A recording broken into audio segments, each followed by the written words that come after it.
बजारको गएर आएर सुतेको निदाएँ। अब उठ्नु पऱ्यो, सुतेँ, थक्कै लागेको थियो नि त। भोक लाग्यो, केही त खानु पऱ्यो। सामानहरू किनेर ल्याएको थिएँ, यत्तिकै छ है। केही मिलाएको निकालेकै छुइनँ। केही मिलाएको थिएन जम्मै सामानहरू यत्तिकै यत्र तत्र छ सबै सामानहरू। यो चामल चाहिँ सेल पकाउने चामल है। सेल पकाउने मान्छेहरूले चाहिँ यो चामल खरिद गर्ने। एकदम धेरै भोक लागिरहेको थियो। 2 बट्टा कफी नेपाल पठाउनको लागि भोक लागिरहेको थियो। अनि चाहिँ दुध चाहिँ म एकदम एउटा धेरै ल्याउँछु, दुध खान्छु। सेल खाएँ मैले। त्यसपछि मलाई लाग्यो भोक, म खाँदैछु सेल। अचार बनाउनु थियो किनभने त्यो खोर्सानी 1 महिना जति भइसक्यो।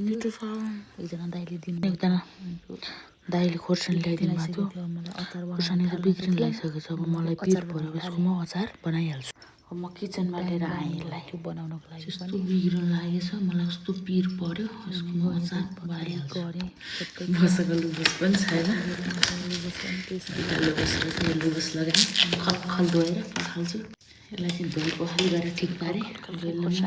सबै कटकट गर्छु। अलिकति बिग्रिएछ भने फोनमा त चार्जै 20% रहेछ, चार्ज गर्नु पऱ्यो। बुढाले फोन चार्ज बेला त्यही कारणले बुढाले बनाउनु भएको थियो नि त।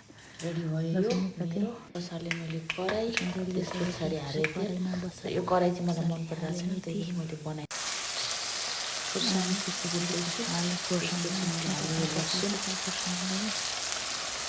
लसुन मसला हालेर नुन पैसा